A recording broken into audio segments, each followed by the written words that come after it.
Halo sahabat yang terkasih dimanapun Anda berada, bersama saya Johnson, Jesus my Savior. Sahabat yang terkasih, di akhir zaman ini dengan kasus virus corona yang begitu membuat manusia mencekam, ketakutan, panik, dan kematian satu persatu akan datang kepada setiap orang. Saudara yang kasih di dalam Tuhan, di mana para pendeta-pendeta yang mengaku mendapatkan kuasa melakukan mujizat? Di mana pendeta-pendeta yang mengklaim bahwa dia mendapat mandat dari Tuhan Yesus Kristus untuk menyembuhkan, untuk mengusir setan?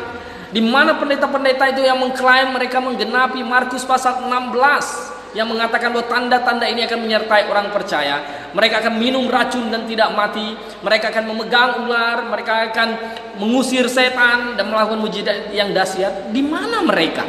Mengapa malah sebagian saya lihat nama-nama pendeta yang terkenal itu membubarkan kebaktian mereka, ya, mereka diam membisu? Di mana mereka? Saudara yang kasih di dalam Tuhan, dengan kasus virus corona ini kita makin tahu bahwa mereka sebenarnya semua adalah penipu dan nabi palsu.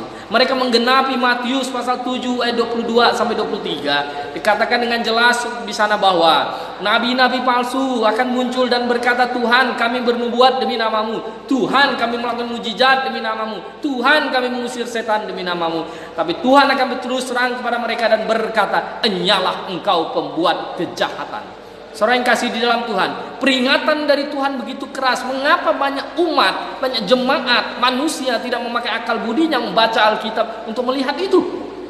Di dalam Matius pasal 24 juga berkata, lihat, jika ada orang berkata kepadamu, lihat Mesias di sini, Mesias di sana, Mesias di padang gurun, Mesias di bilik, di kamar, jangan percaya, karena Mesias palsu akan muncul dan menyesatkan banyak orang. Sahabatku yang terkasih di dalam Tuhan, pernahkah Anda baca ayat ini di dalam Alkitab? Di dalam Tesalonika juga dikatakan bahwa jelas si pendurhaka itu akan muncul dengan rupa-rupa perbuatan ajaib dan menyesatkan banyak orang.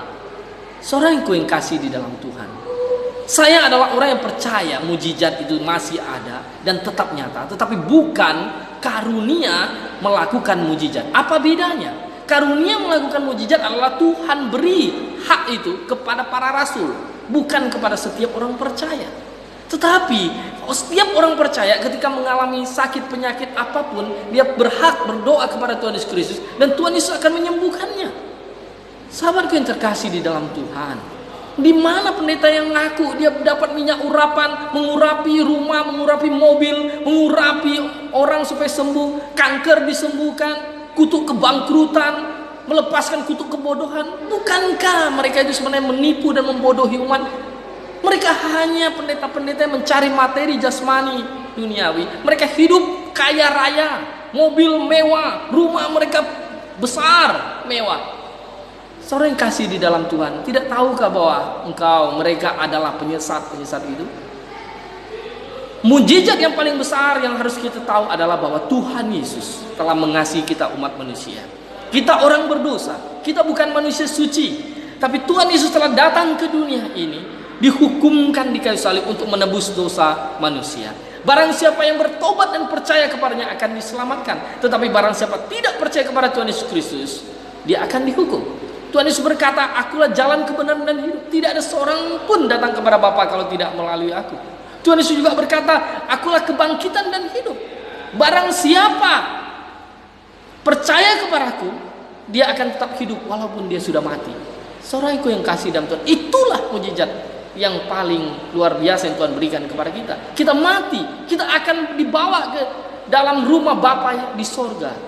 Itulah mujizat. Kenapa kita perlu takut dengan virus-virus corona yang akan pada akhirnya kita akan mati juga?